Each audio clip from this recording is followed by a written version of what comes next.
আমরা প্রথম মাসে ইফতার মাহফিল করতেছে, এই জন্য আল্লাহর কাছে শুকরিয়া জানাচ্ছি। পাশাপাশি আমি শুধু একটি কথাই বলবো, আমরা জাফর ইসলাম চৌধুরীকে এই বাসখালী থেকে সংসদ নির্বাচিত করে নিলাম। আমাদেরকে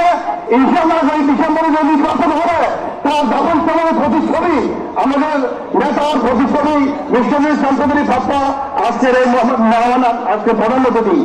আজকের এই সভার প্রধান অতিথি, ওনাকে আমি সবার কাছে আহ্বান জানাবো আগামী ডিসেম্বরে নির্বাচন হবে। আজকের এই ইফতার মাহফিলের সম্মানিত সভাপতি, পৌরসভা বিএনপির সম্মানিত আহ্বায়ক, নিত্য নতুন ভিডিও ও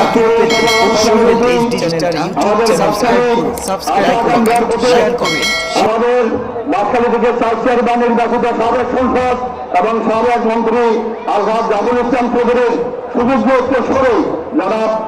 আজকের সভার প্রধান অতিথি যারা মিস্টার ইসলাম চৌধুরী